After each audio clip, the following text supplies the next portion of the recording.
Digital സർവകലാശാല താൽക്കാലിക VC Ciza തോമസിനെതിരെ നിർണായക നീക്കം. ഡിജിറ്റൽ സർവകലാശാല ബോർഡ് ഓഫ് ഗവർണേഴ്സ് സിസ തോമസിനെതിരെ പ്രമേയം പാസാക്കി. സർവകലാശാലയ്ക്കെതിരെ ചാൻസലർക്ക് പരാതി നൽകിയതിനെതിരെയാണ് പ്രമേയം. ക്ഷണിക്കുന്ന യോഗങ്ങളിൽ പോലും VC പങ്കെടുക്കുന്നില്ല എന്നും വിമർശനം. വിവരങ്ങളുമായി ഹാൻസ് ഡോൺ ആണ് ചേരുന്നത്. ഹാൻസ്, എന്താണ് പ്രമേയത്തിൽ പറയുന്നത്? സ്വാതി, കഴിഞ്ഞ ദിവസം ചേർന്ന ബോർഡ് ഓഫ് ഗവർണേഴ്സ് യോഗമാണ് ഇത്തരത്തിലൊരു പ്രമേയം വൈസ് ചാൻസലർക്കെതിരെ പാസ്സാക്കിയിരിക്കുന്നത്.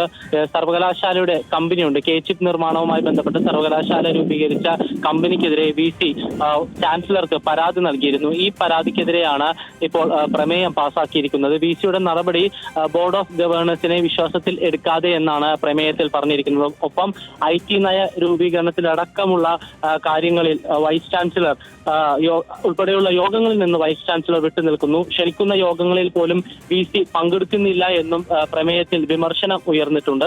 ഉന്നത വിദ്യാഭ്യാസ കൗൺസിൽ മെമ്പർ സെക്രട്ടറി ആയിട്ടുള്ള രാജൻ വർഗീസ് ആണ് ഇത്തരത്തിൽ വൈസ് ചാൻസലർക്കെതിരെ പ്രമേയം പാസ്സാക്കിയിരിക്കുന്നത്.